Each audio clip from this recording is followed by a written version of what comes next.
Anybody have any questions, need clarification about any of the terms? We did like non sequitur going through bandwagon. We okay with all of those? I know. Okay. All right. Next one we're doing. Loaded, and some people, I try to be consistent and keep calling it loaded question. Every now and then I will fall off the bandwagon, so to speak, and go into complex. Both terms work, but I try to maintain loaded question. Loaded or complex question. We talk about, sometimes people will do logical fallacies, majority of the time unintentionally. Sometimes you do it intentionally.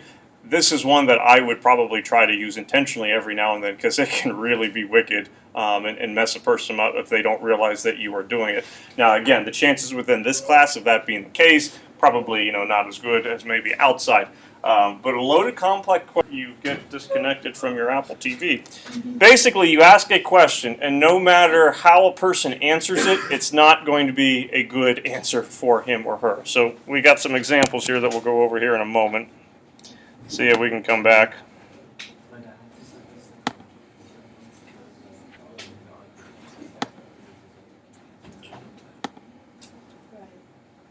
Okay, we'll try this again. So you're asking a question, there's already a presumption that's kind of built into it, so no matter how the person answers it, he or she's going to incriminate himself in some way, or even if not incriminating himself, because do you love me, we don't think of as being an incriminating question, but no matter how it gets answered, it's not going to necessarily be the right answer, or a good answer. What do you mean? Like for that one? Yeah. So we have a relationship blossoming, before our eyes, junior year, senior year, whatever the case may be. It's homecoming, having that awkward slow dance. And Awkward? Who's going to ask the question first? Male, female? I would ask. Probably female. So female goes, it could be statement, I love you, or ask, do you love me? Counterpart, relationship is going well. This is a good thing. But we're not quite ready for that certification stamp yet. If person says no, what are you going to do? After hitting him. If person says yes, oh, I love you too, but now other person in heart of hearts is going, uh-oh, I'm not ready for this quite yet. So the answer in itself might not be incriminating, at the time, but it could be a question, if a person doesn't want to answer it, and not in the sense of, because, you could go, the truth is going to hurt, well, it could hurt if it's going to make you upset. Not saying that the person who the question is being asked to does not care for the other or does not have feelings, but that might be taking the relationship to another little level that not quite, ready for. Hopefully when the question, will you marry me, does not become a complex question because you would like to think you know what that answer is going to be. But if you have a person who's in a situation where no, they're not ready, that in some ways can kind of be a complex question too.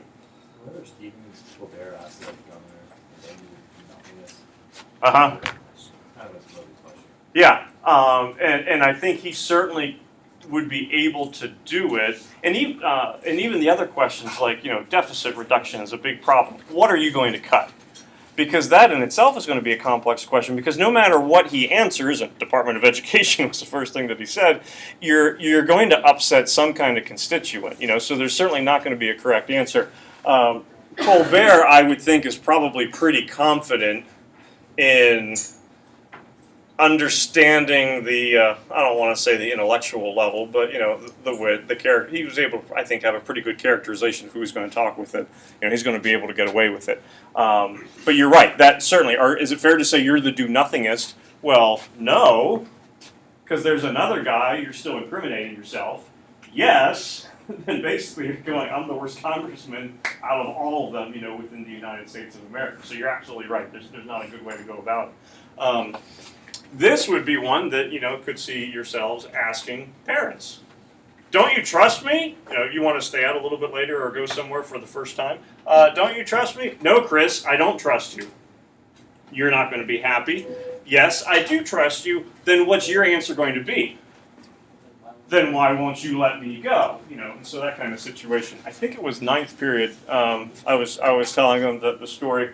A couple of years ago, my older daughter Addie and I went to my mom's to drop something off. She lives not far away from us, like 10 minutes. I didn't want to stay long. I don't remember why, so I was ready to get out. My mom talks very, very slowly. Phone conversations take a long time.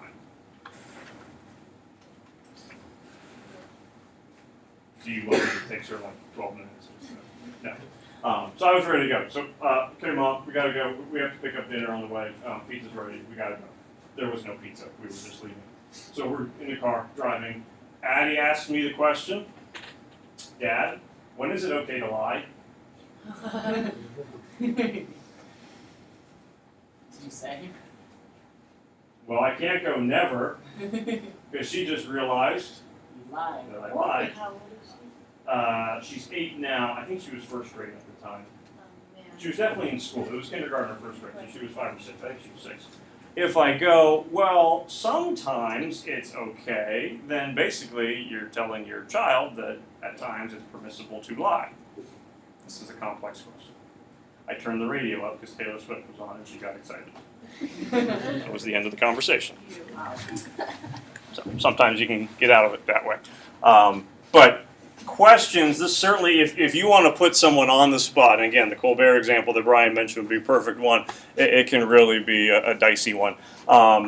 If you ask the question, don't you trust me, you can understand that you're doing a complex, loaded question, but also realize at the same time you are technically using a little bit of a logical fallacy. Plus, you're also probably appealing to emotion, and a lot of these things are going to carry over. Appeal to emotion is a pretty straightforward fallacy as to what would be happening. You are manipulating through an emotional response rather than having an argument. So if you're doing the little bottom lip quiver, or puppy dog face and things like that, that would be an appeal to emotion. Also, you'll certainly get things where one of the criticisms that the Hillary Clinton campaign has against Trump is that he is too what? There's a lot of things that they're complaining. There's a lot of things that he's complaining. But lately there's been commercials where we're talking about, you have quotes from Trump overlaying video where, I would bomb the heck out of them right away, or I would, and Tammy? An extremist, or sometimes emotion will get the better of him. So do you want a person like this running the country, will be kind of their argument, where rather than having a valid argument in place or reason, logic will let emotion dictate and take over. So this is going to be a fallacy in the sense that if you are trying to use someone else's emotions against them to agree with you, love could be one of those things. Kind of going back to the "don't you love me." If the person has already said, yes, I do love you, now that could get used against them in some ways, where we're trying to get them maybe to do something that they otherwise would not want to. In this case, Luke didn't want to eat his sheep's brains, which I can understand, with chopped liver and Brussels sprouts, but his father told him to think about the poor, starving children in a third world country who weren't fortunate enough to have any food at all. What's the emotional appeal that's getting used here? Pity, guilt, something like that. You need to feel bad for others, so therefore you need to eat your sheep brains. Now, JT, if he eats the sheep brains with the chopped liver, what's still going to be going on in some parts of the world? If he doesn't eat it, there's still going to be starving children. So this would be a case where, regardless of what he does or does not do, that problem, that argument that's getting used is still going to exist. So he's using emotion to kind of get the best of a person as opposed to having an actual logic taking place. But guilt, pride, love, envy, nationalism, patriotism, all of those things are certainly emotions that can get used in the place of actually having an argument from time to time. Ooh. Sorry. Were they wearing gas masks? Roughly what decade would you say? 1920s. Yeah, probably 50s, 60s, taking place, Cold War, 1920s. Keep them safe. Kids would be going through Cold War drills. Gas masks they probably wouldn't be wearing too often, but they would be hiding under their desk in case atomic bomb were to be dropped, because this will save you. Keep that in mind. Should it ever happen, you hide under there, you are safe. But buy war bonds, keep them safe. That emotional appeal going that as a reason as to why you should purchase those things. Quick little video. This is younger President Obama. Hair is not quite as gray as we have going on now. This would be when he is still trying to get Affordable Health Care Act to get passed, to go through. So this would be before that has passed. Come on, cursor, come back. There we go.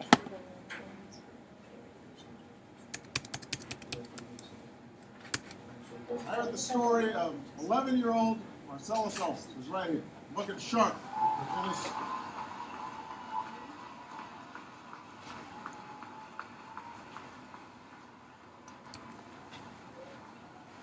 And he and I made sure to coordinate our ties.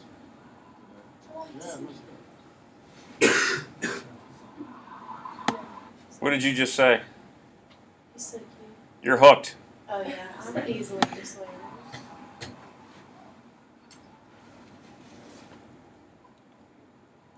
Marcellus is a wonderful young man. And he lost his mom to illness. She didn't have insurance. Couldn't afford the care that she needed. So in her memory, Marcellus, 11 years old, has told her story across America so that no other children have to go through what his family has experienced. That's it. Yeah. You first went, he's cute. Now you're sad. Puppy dog eyes. And it's certainly a tragic situation that's taking place. Why have him up there? Not to discount what has happened to him and family, but it's more effective if you can see the person.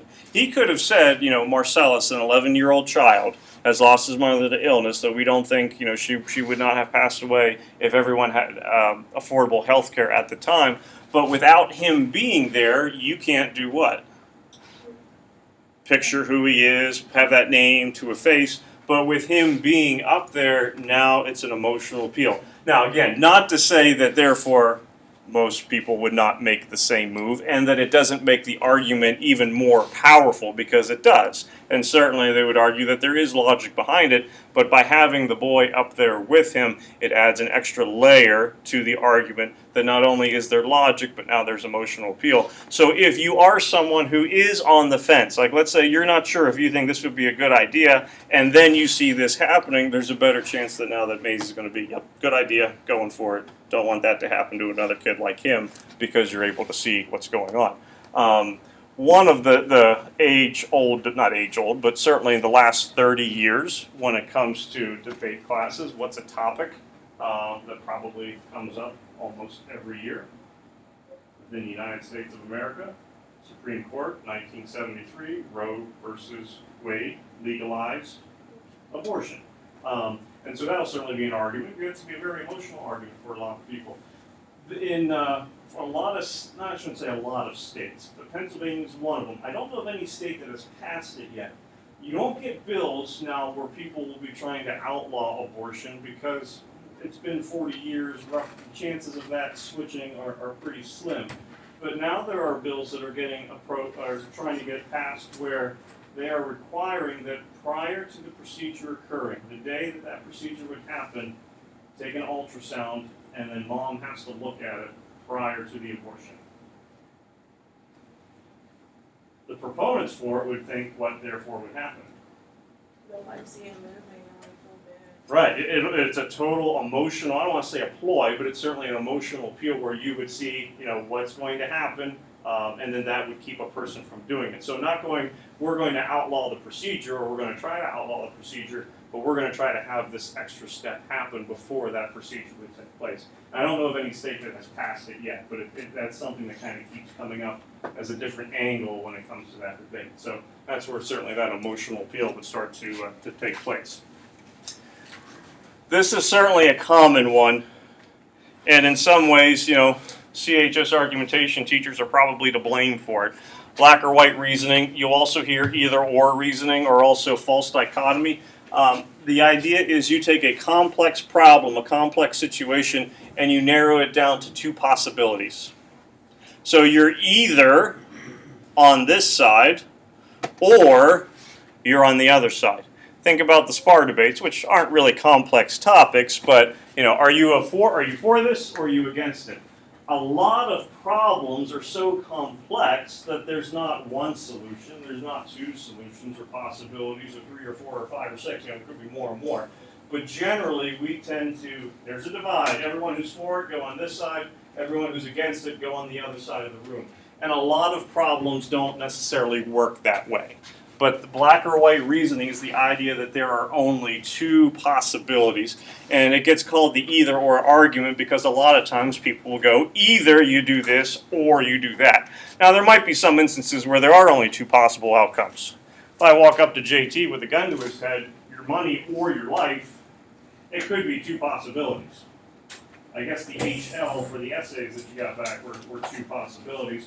But that's pretty rare that a problem would only have two possible outcomes. So while rallying support for his plan to fundamentally undermine citizens' rights, the supreme leader told the people they were either on his side or on the side of the enemy. And certainly you'll hear a lot of things like this where pick whatever candidate you want. Either you vote for this person or the country's going to fall apart. Either you vote for this person or we will all prosper. But certainly a lot of different variants can take place. But false dichotomy, basically false idea that there would only be two possibilities to a solution. Again, sometimes you win or you lose, but majority of the time a problem is going to be more complex than just those two outcomes. False analogy, younger siblings, you know this well. Older siblings, it's your fault that younger siblings will have to deal with this. It's claiming that because two situations, two people, two events share similar characteristics, that their outcomes are going to be the same or that they will share all characteristics.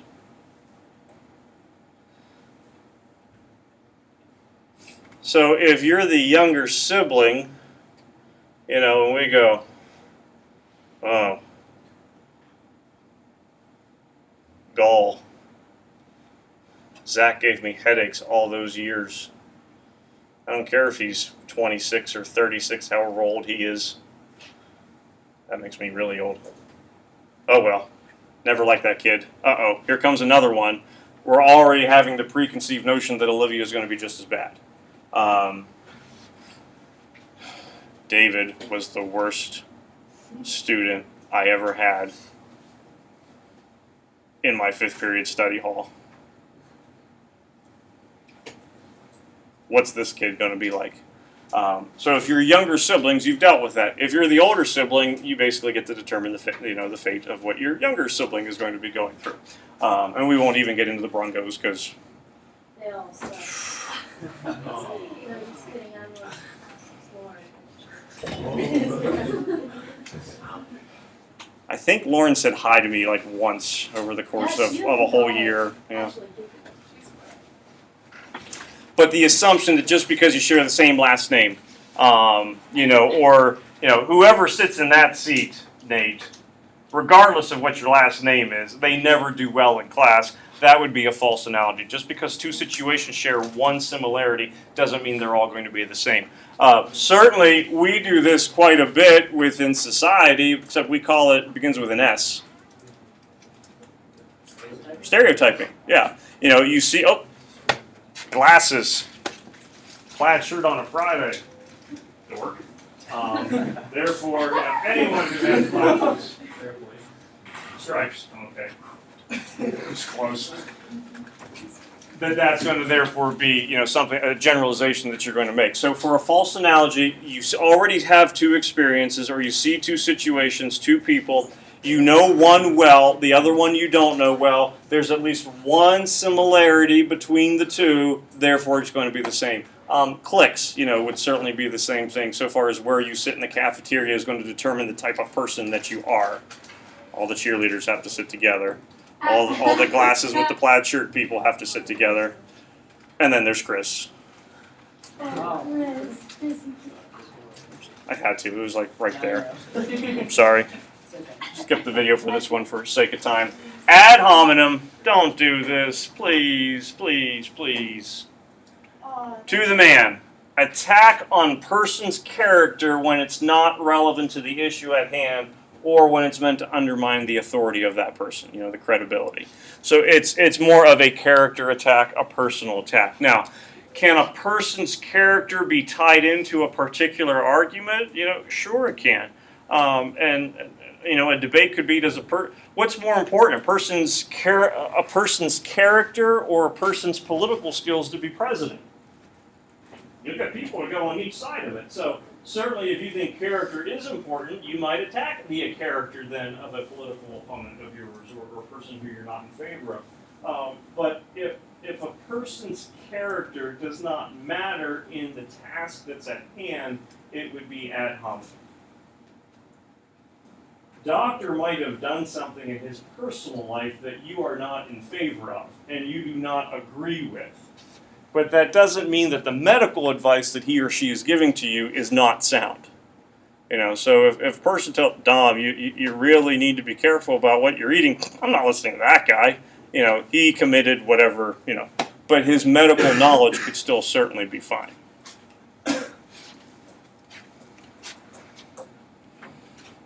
This video is weird, but it's kind of funny. Who likes dogs? Poor Muffin. All these people want to see Muffin suffer.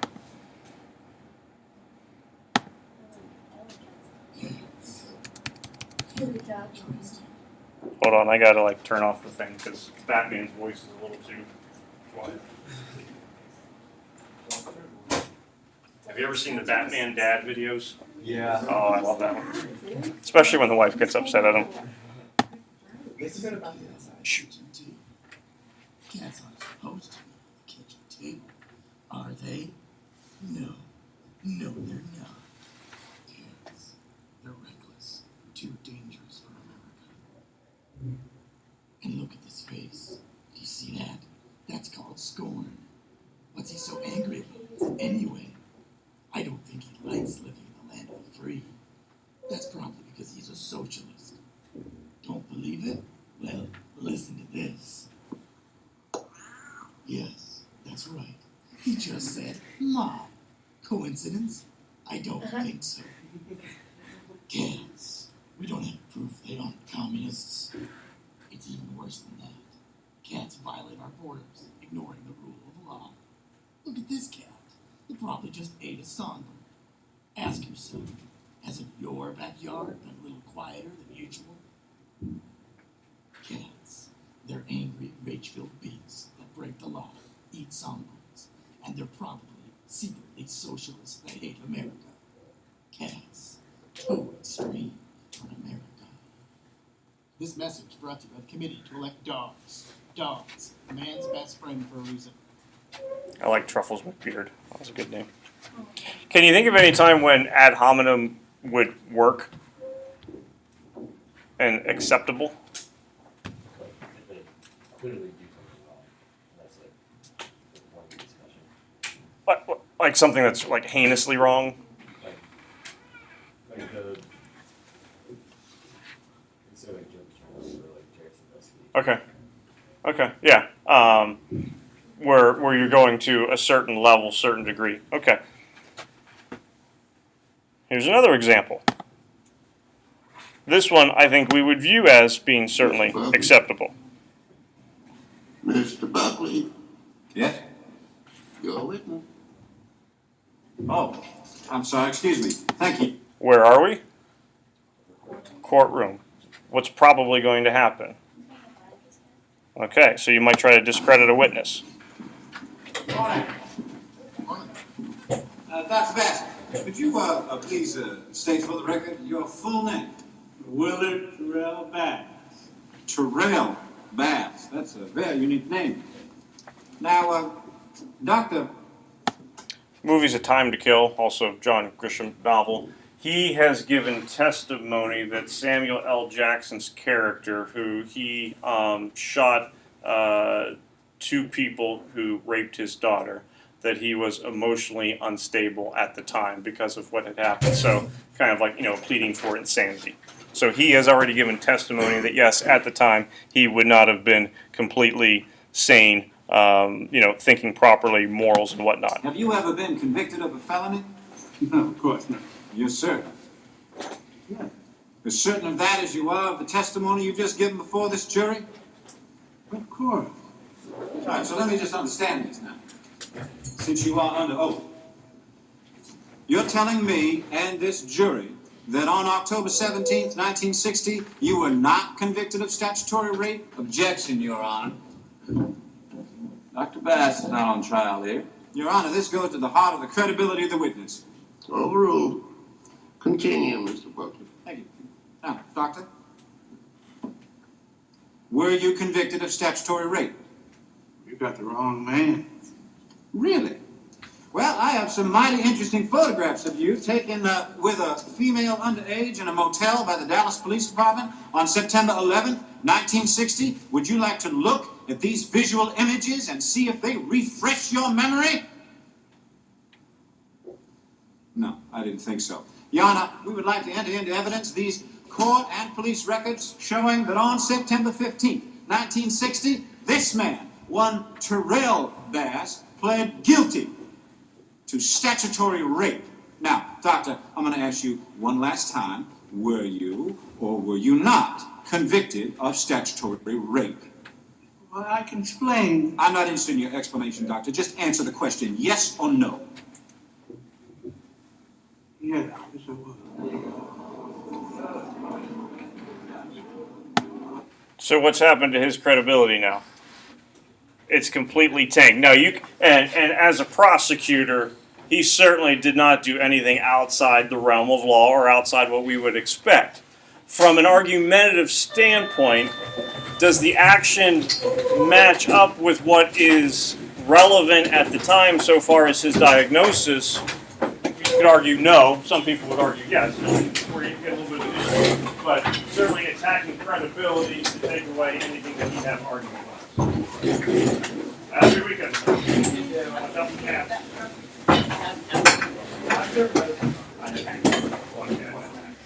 Dogs are so much fun.